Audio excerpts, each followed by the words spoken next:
Bismillahirrahmanirrahim. Assalamualaikum warahmatullahi wabarakatuh.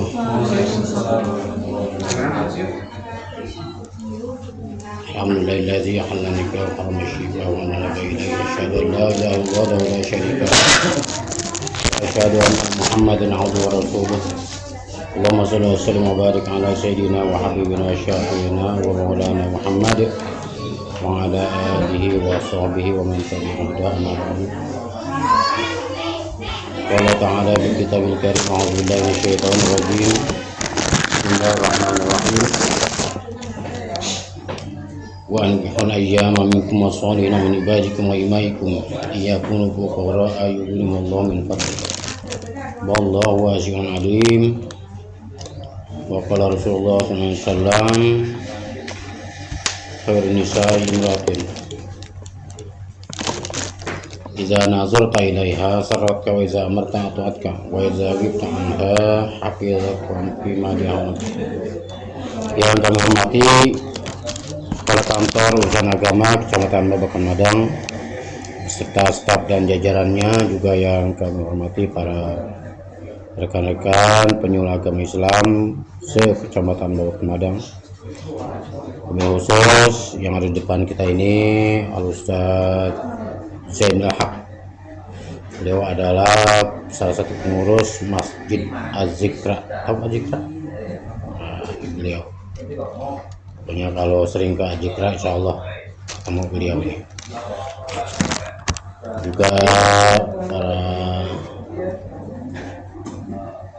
narasumber yang lain dari Ustaz Cece, alhamdulillah sudah menyampaikan beberapa nasihat-nasihatnya. Ustaz Sujai juga yang kami banggakan, yang berbahagia calon pengantin ya, baik laki-laki maupun perempuan, ya alhamdulillah. Pertama-tama kita patut memanjatkan puja dan puji syukur kepada Allah Subhanahu wa taala atas segala limpahan karunia-Nya, nikmat sehat wal afiat. Ini pada sehat semua ya. Sehat itu adalah nikmat. Ya, sehat itu adalah nikmat dari Allah sebagai anugerah. Ya, nikmat dari Allah sebagai anugerah yang patut kita syukuri. Ya, yang patut kita syukuri karena enggak semua orang itu bisa mendapatkan kesehatan. Kadang kesehatannya ada yang sedang diambil oleh Allah, diganti dengan sakit. Berobat, tapi terus masih sakit. Itu berarti sehatnya sedang diangkat, diganti dengan sakit. Semuanya tergantung Allah. Allah yang mengurus alam ini, termasuk kita di dalamnya. Kita diberikan sakit pun itu adalah semua adalah urusan Allah. Allah punya maksud dan tujuan. Entah itu akan memberikan hidayah kepada kita untuk lebih lagi taat pada Allah, lebih punya rasa syukur lagi kepada Allah ketika kita dalam keadaan sehat. Rasanya sehat itu ketika kita dalam sakit. Kalau dalam keadaan sakit kita mikir, kalau sehat anak amat jalan-jalan ke sana ya. Sehat anak amat bolak-balik ke masjid berjamaah. Saya pengen begitu. Nah, ketika dalam keadaan sakit berpikir seperti itu, angka bagus, berarti itu hidayah dari Allah. Ya, berarti itu hidayah dari Allah untuk lebih taat lagi kepada Allah. Jangan sampai nikmat sehat tersebut, nikmat sehatnya diangkat oleh Allah, diganti dengan sakit. Nah, itu adalah nikmat yang senantiasa Allah berikan kepada kita, memiliki suatu tujuan, suatu makna. Bagaimana sehat tersebut bisa menjadi suatu hal yang bermakna buat kita, maka manfaatkanlah kesehatan tersebut di jalan yang diridhoi Allah, termasuk hadirnya di sini. Mudah-mudahan ya, dengan melaksanakan beberapa rangkaian menuju pernikahan, ya, hadirnya di sini yaitu mengikuti kursus calon pengantin atau pembimbingan pranikah dan keluarga. Dan ini adalah ilmu, insya Allah ilmu ini adalah ilmu yang berdasar pada Al-Quran dan hadis Rasulullah SAW sebagai pedoman kita yang harus kita jalani dalam kehidupan kita. Ketika kita berjalan di atas hukum Al-Quran dan Sunnah Rasul, insya Allah kita akan selamat. Termasuk aturan-aturan dalam pernikahan dan hubungan rumah tangga, hubungan keluarga, membentuk keluarga. Ketika kita mengikuti aturan syariat agama Islam, insya Allah kita akan selamat, bahagia, insya Allah akan kita raih kebahagiaan. Tuh. Selanjutnya, singkat saja bahwa yang dilaksanakan di sini adalah yaitu bimbingan tentang pernikahan, hukum pernikahan, baik secara hukum negara maupun hukum syariat agama. Di Indonesia kita menganut satu undang-undang terkait dengan perkawinan yang kita ambil atau yang kita pakai sekarang adalah yaitu Undang-Undang Nomor 16 Tahun 2019. Di dalamnya banyak mengatur tentang urusan-urusan perkawinan dan rumah tangga. Di dalamnya termasuk mengatur usia perkawinan yang boleh menikah menurut undang-undang negara, yaitu usia sekitar 19 tahun. Ini udah semua 19 ya? Udah lewat apa? Udah lewat ya? Udah lewat. Saya berapa tadi? Hah? 25? Apa 17 apa? Ya,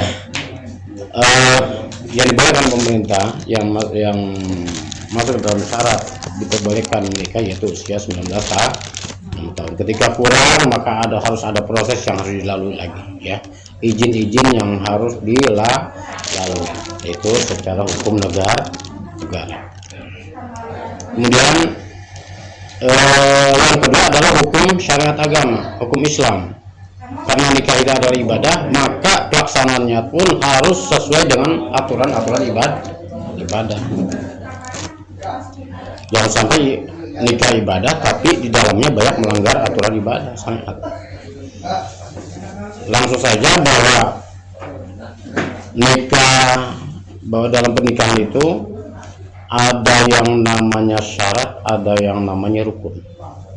Karena nikah itu ibadah, maka ada yang namanya syarat, ada yang namanya rukun. Sama seperti sholat. Syarat sah sholat itu ada syarat, ada rukun. Syarat sah sholat itu adalah diantaranya suci dari hadas kecil dan hadas besar. Hadas kecil menghilangkannya dengan cara berwudu. Hadas besar menghilangkannya dengan cara mandi apa? Mandi kembang. Ya, mandi junub atau mandi besar dengan doa-doa, mungkin nanti bisa dibaca di situ. Ada nih. Udah lagi nih. Hadas besar. Kemudian rukun. Nah, syarat itu adalah suatu hal perkara yang harus ada sebelum pelaksanaan. Itu tadi harus dalam keadaan suci, ya. Kemudian Islam, balik. Nah, itu sholat. Kemudian rukun sholat juga. Rukun sholat itu adalah suatu perkara yang harus dilaksanakan, ada pada pelaksanaannya. Nah, kemudian kaitannya dengan nikah sama seperti sholat tadi. Nah, seperti sholat tadi ada syarat, ada rukun. Syarat nikah satu harus dalam keadaan beragama Islam. Nggak bisa yang satu Islam, yang satu non Islam. Nggak bisa dalam syariat. Berarti ketika dipaksakan pernikahan, maka pernikahannya tidak sah. Yang satu Islam, yang satu bukan Islam. Dipaksakan melangsungkan pernikahan, biarpun bacaannya bagus segala macam, komplit, tapi syaratnya tidak lengkap, maka pernikahan tidak sah. Walinya ada, calon pengantinnya ada, walinya ada, saksinya ada, hijabnya ada, tapi karena syaratnya tidak ada, syaratnya kurang, maka pernikahannya tidak sah. Nggak bedanya sholat tanpa wudhu, rukunnya lengkap, cuma dia tidak beragama Islam, sholatnya berarti tidak sah. Begitu juga pernikahan, ya. Ketika pernikahan dipaksakan dalam keadaan tidak sah, maka hubungan suami istrinya itu tidak sah, sama dengan jin. Ya, makanya harus betul-betul jangan mengorbankan diri kita dengan melakukan suatu pernikahan yang asal-asalan. Yang penting sah. Sah menurut siapa? Jangan sah menurut pribadi, tapi harus sah menurut syariat agama. Satu, harus dalam keadaan beragama Islam. Islam bagaimana? Islam harus betul-betul Islam. Ya, kalau yang bagus keabsahan kita cara hukum agama, kita mulai dari sekarang. Harus betul-betul Islam kita tuh betul-betul Islam banget, Islam lah. Jangan 5 hukum Islam yang 5 itu bisa kita jalankan. Yang kelimanya adalah pergi haji. Ya, taruhlah pergi haji mah, ya. Itu rukun Islam yang kelima. Yang ini dah yang keempat, yang 4. Satu, kewajiban masuk Islam.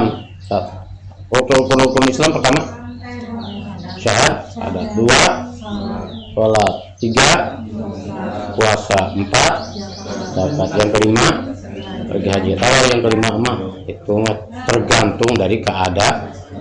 Yang 4 ini rukun Islam yang 5 syahadat, satu syahadat, yang kedua sholatnya ini sholat yang tiap hari harus dilaksanakan, tiap yang 5 waktu ini, ya. Ketika kita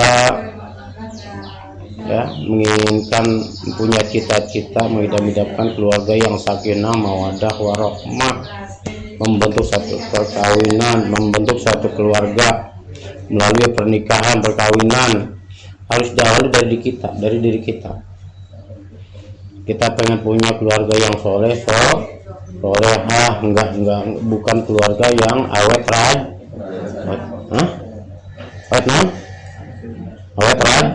rajatnya awetnya rajat, masih agak enak, ya, enggak enak, jangan. Kita bentuk keluarga ini dari diri kita, dimulai dari kita. Soal 5 waktunya jangan sampai ditinggalin, baik perempuan ataupun laki. Ya, mungkin perempuan ada halangannya, bisa alasan sebagai halangan, tapi harus tahu hukum-hukumnya, ya. Soal 5 waktunya mulai sekarang, ya, jangan sampai ditinggalin. Dalam keadaan bagaimanapun, dalam keadaan blokot pun, tahu blokot? Dalam lagi di bengkel, kita udah datang waktu zuhur, tinggalin dulu, kita bersih sebisa mungkin, langsung kita sholat. Jangan rasa aduh kerjaan kayak begini, ya, dikit-dikit bebersih, justru itu bagus, ya. Tiap kali itu ketemu sholat itu kita bersih, ya, sudah menjadi keturunan Allah. Seperti itu kita akan menjadi orang yang sehat, ya. Tiap ketemu sholat kita bersih, istirahat, hitung istirahat. Jadi yang 5 waktunya. Kemudian ketika 5 waktunya sudah tertutupi, 5 waktu lengkap, tambah lagi dengan sunnahnya, punya qobliyahnya, ba'diyahnya, gitu ya. Kemudian dia sempurnakan lagi sholatnya itu di masjid atau di musola. Artinya kita berjamaah. Jadi kita kan kedepannya kita punya angan-angan, punya cita-cita. Kita punya keluarga yang sakinah, mawaddah, warahmah. Sakinah itu tentram, penuh kasih sayang. Kemudian kita punya anak yang soleh dan anak soleh itu solehan, nyuruhnya ke siapa? Pasti ke orang tua dulu. Jangan sampai ke orang lain bahaya itu. Ya, jangan sampai ke orang lain, ke arti-arti yang nggak jelas dah. Jadi harus yang pertama harus ditiru kebaikannya adalah dari orang tua, itu yang paling melekat. Dan apa namanya, dakwah berhal kepada keluarga, ya. Dakwah secara perilaku yang paling melekat adalah perilaku kita.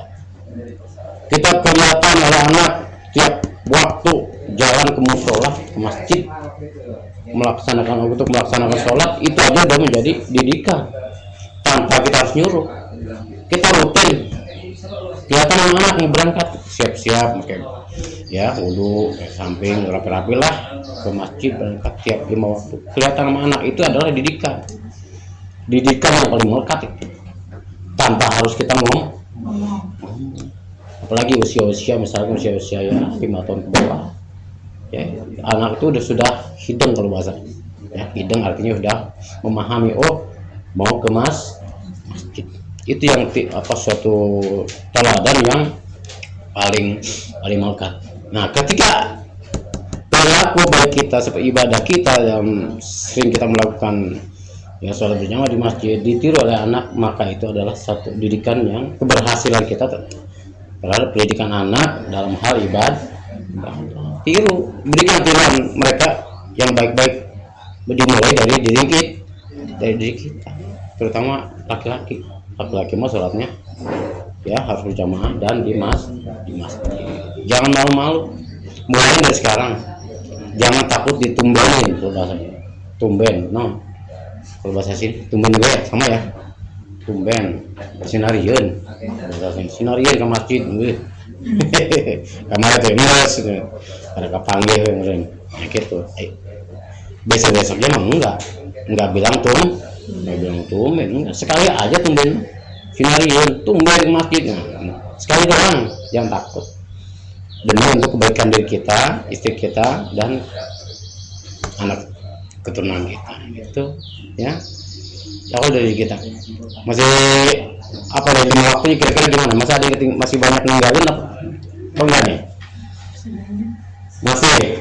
Aduh ya Allah ya, usahakan ya itu semua kembali pada diri kita.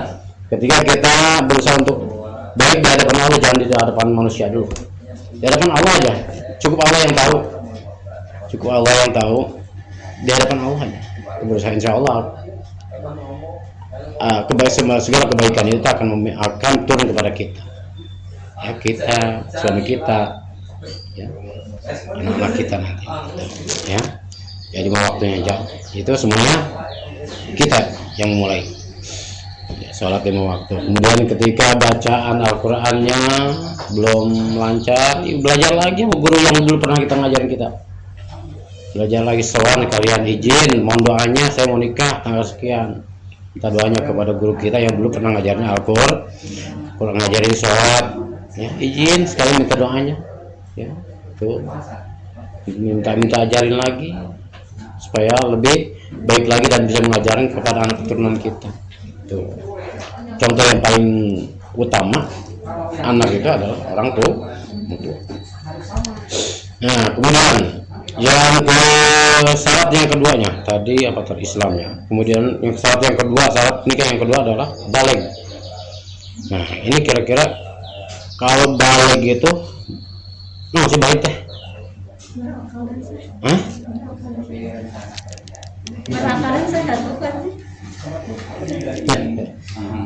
Ayo sadayana yuk. Sudah semua ya. Orang Sunda sering ngomong hari mana terbalik ih. Orang Sunda tuh sering banget saya. Oke, oh iya. Yang mana nih? Jadi kandang roda. Oh, kandang roda. Oh, dekat rumah saya. Oh gitu. Kandang roda dekat rumah saya. Pekansari tah. Nah, Gor Pekansari punya saya tah. Ya. Apa tadi? Balik, ya balik. Balik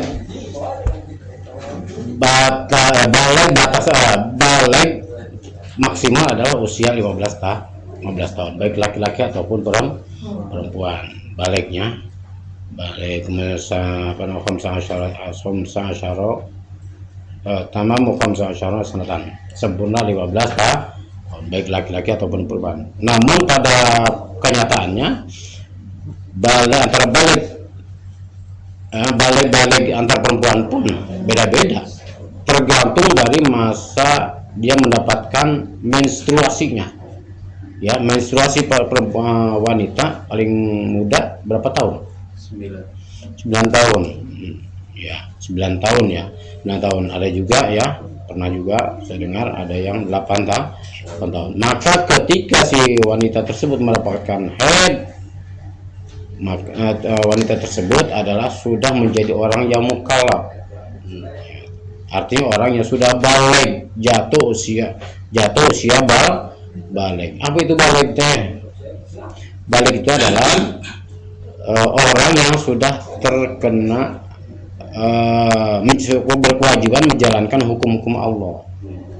Tuh, disebut dengan mukallaf. Mukallaf itu adalah orang yang sudah wajib melaksanakan hukum-hukum Allah. Yang wajibnya harus dilaksanakan. Ketika tidak dilaksanakan, maka hukumnya adalah berdosa. Kalau wajib itu adalah pengertian wajib apa? Dilaksanakan mendapat pahala, ditinggalkan mendapat dosa. Itu adalah hukum wajib. Ketika dilaksanakan mendapat pahala, ketika ditinggalkan mendapat dosa. Kalau belum balik, dia meninggalkan sesuatu yang wajib, dan melaksanakan sesuatu yang dilarang, dosa nggak? Meninggalkan sholat, kemudian dia melakukan hal yang dilarang Allah, diharamkan Allah, minum minuman keras, berjudi, dosa nggak? Kan bisa ditanggung orang tua. Kan bisa ditanggung orang tua kalau belum balik, bukan ditanggung. Hukum balik itu bukan hukum orang yang belum balik itu bukan berarti ditanggung dalam hal melakukan suatu perbuatan yang haram, bukan ditanggung. Artinya dia terlepas dari hukum. Yang meninggalkan sholat, bukan dia meninggalkan sholat kemudian orang tuanya dosa, bukan. Enggak, itu artinya dia tidak berdosa. Tapi ketika dia melaksanakan sholat, itu orang tuanya dapat. Orang anaknya belum balik nih, dia melaksanakan sholat, itu orang tuanya dapat, dia belum balik. Gitu. Tapi ketika melakukan suatu haram, nggak berdosa. Nah, misalkan anaknya belum balik melakukan minuman keras, judi, nggak dosa. Tapi yang dosa orang yang melihatnya. Ketika dibiarkan, siapa saja itu yang merasa melihat anak melakukan hal yang dilarang Allah, berjudi, kemudian minum keras, maka yang dosa orang yang lihat itu, terlebih orang tuanya yang melihat atau melihat. Tuh, makanya itulah sudah tahu ya, nanti ini calon orang tua, calon bapak, calon ibu, calon kakek, calon mana? Iya, mau jadi kakek mau? Oh iya, maka mudah wae. Tuh ya. Itu balik dibatasi oleh tadi dengan menstruasi bagi wanita. Paling lamanya menstruasi berapa hari? 7, 5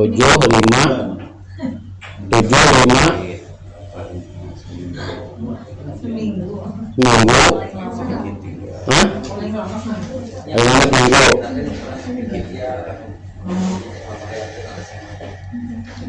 Ada itu jawabannya. Nah, hal-hal yang kayak gitu itu bisa dibahas di dalam pengajian. Ya, hal-hal yang kayak gitu tuh. Jadi mulai saat ini berarti nggak tahu ya. Hal yang kayak gitu tuh, masya Allah, itu namanya pembahasan kitab fikih yang bahas tentang bersuci dan lain sebagainya. Itu dibahas di dalam pengajian kayak gitu. Makanya perlu tahu, berarti harus rajin ngaji mulai saat ini karena mengaji ya. banyak Istalim di kita rumah. Mungkin ibu-ibu gabung aja karena jangan gengsi, saya masih muda, jangan ngomongin ya saya masih muda, saya masa gabung sama ini yang kayak gitu. Kita harus dapat ilmunya ketika kita duduk di majelis ilmu. Itu diantaranya ini bahas.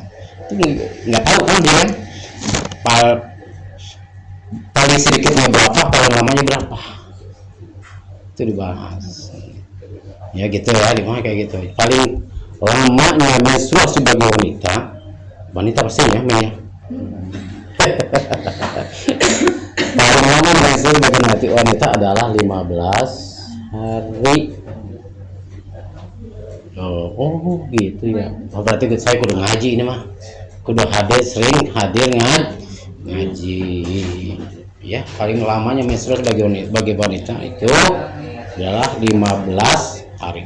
Ketika lewat dari 15 hari tapi dia masih keluar darah, maka pastikan bahwa darah tersebut adalah bukan darah menstruasi, yang disebut darah istihadah atau darah penyakit. Itu mah harus segera dibawa ke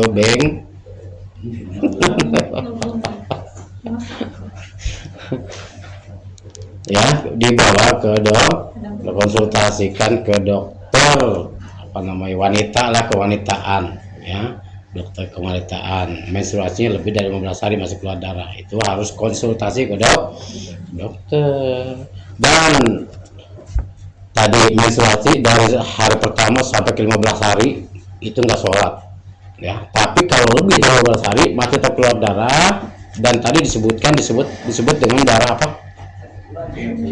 penyakit atau darah istihadah, maka langsung sholat ya, langsung laksanakan kewajiban sholat karena masa haidnya sudah lewat ya. Seandainya masih ngocor mah tutupin kenalnya kan itu, maka lama kenal lah gitunya ya. Pokoknya penting tidak menetes ya, tidak menetes karena itu darah itu adalah najis. Ketika itu darah penyakit, maka cuma tutup aja, langsung laksanakan sholat, mandi wajib, mandi junub, kemudian laksanakan sholat.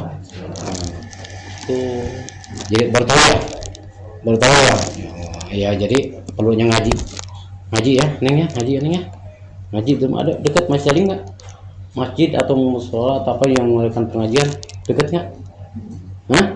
Ada, ikut karena gabung, pakai jilbabnya biar tambah cantik, biar tambah anggun ya, biar tambah soleh. Insya Allah kalau kita dapat masukan ilmu, insya Allah kita akan lebih banyak membenahi diri. Kan kita punya cita-cita ke depan yang bahagia, yang enak-enak. Semuanya dimulai dari kita. Kemudian tadi 15 hari, ketika lewat 15 hari laksanakan sholat. Paling sedikitnya berapa? Ini saya bicara sesuai dengan kaidah fikih syariat agama. Paling sedikit berapa? Enggak pernah ya.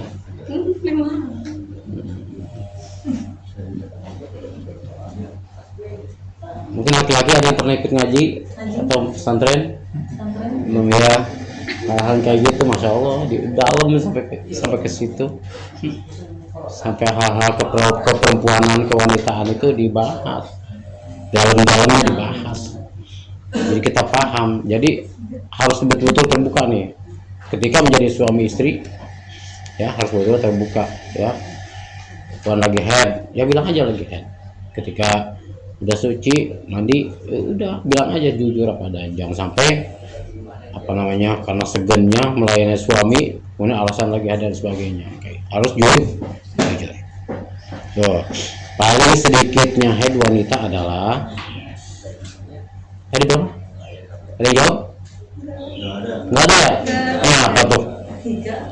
3 hari. Nggak ya? Aduh ya. Mungkin nggak nyangka kalau saya jawab nih. Paling sedikitnya haid wanita adalah 1 tetes. 1 tetes, sebentar kan? 1 tetes keluar, dinyatakan dan perempuan itu lebih paham ya, mana itu darah haid, mana itu darah yang lainnya, walaupun lebih paham, mungkin kita nggak paham.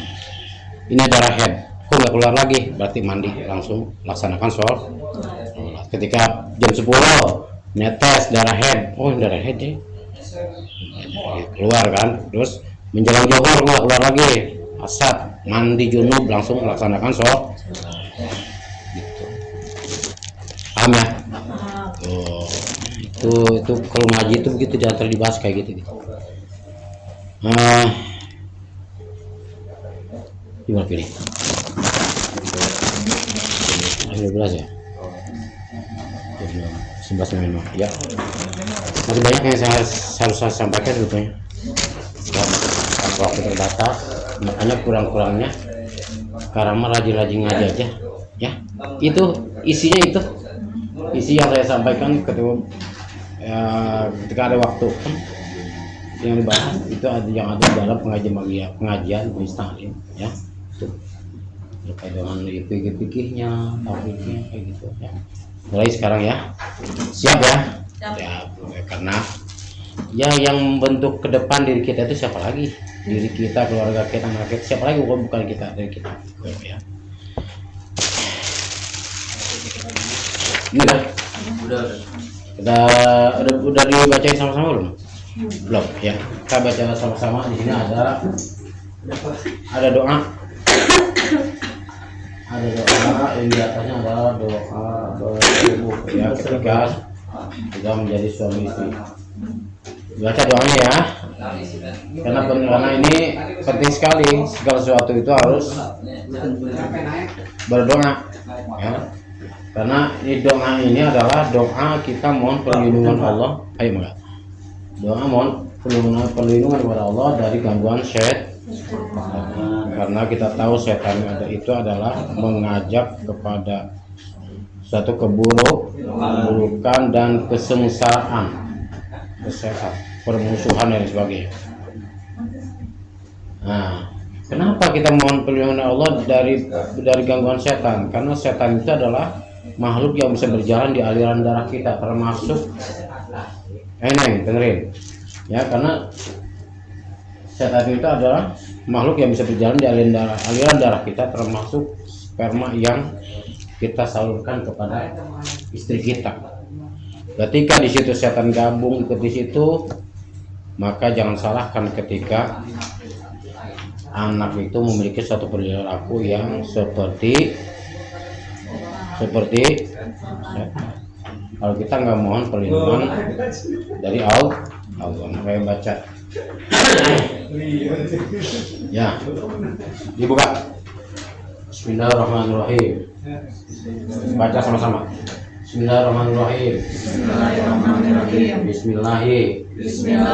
Allahumma jannibna syaiton wa jannibi syaiton ma razaqtana. Bismillahi.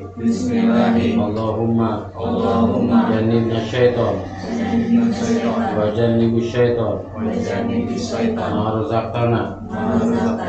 Baca sama-sama.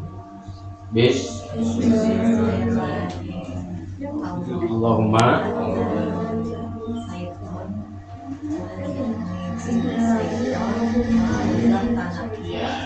lancarin lagi di rumah ya, di rumah dilancarin lagi ya, dibaca-baca lagi biar lancar. Jadi dihafalin ya, jangan mau praktek ngapalin ini dulu, lama jadinya. Ya. Kemudian yang kedua ya, ada kewajiban yang namanya mandi junub. Hubungan suami istri ada kewajiban yang namanya mandi junub. Dan mandi junub ini bukan hanya setelah hubungan suami istri yang habis haid ya. Habis haid harus bisa, ini yang suka haid nih. Suka haid, mandi junub sebelum menyiramkan air ke badan kita, maka baca niat ini. Ya, baik itu mandi junub haid atau mandi junub setelah hubungan suami istri. Baca sama-sama. Nawaitu. Bismillahirrahmanirrahim.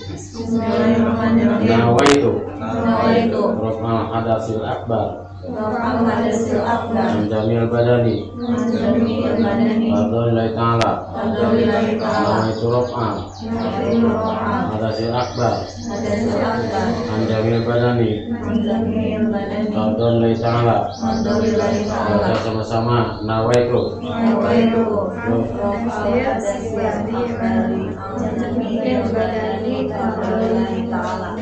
Itu niat sebelum kita mengguyurkan air ke badan. Dalam sunnahnya, aturannya mengguyurkan air itu ke sebelah mana dulu? Sebelah bagian kepala dulu. Kepala sebanyak 3. Kemudian sebelah kanan 3 kali, dia sebelah, dan itu harus diratakan semua. Gerakan dengan jari kita, terutama bagian badan yang banyak rambutnya, supaya air mandijium tadi betul-betul sampai pada pori. Selesai ya, sabun dan sebagainya ya. Tuh ya, itu saja yang dapat kami sampaikan, semoga bermanfaat. Kurangnya masih banyak, silakan cari lagi. Silakan cari lagi. Tadi pesan saya adalah ikut pengajian dan perbaiki lagi sholat kita, bacaan Al-Quran kita, itu ya. Itu aja. Kurang lebihnya mohon maaf. Assalamualaikum warahmatullahi wabarakatuh.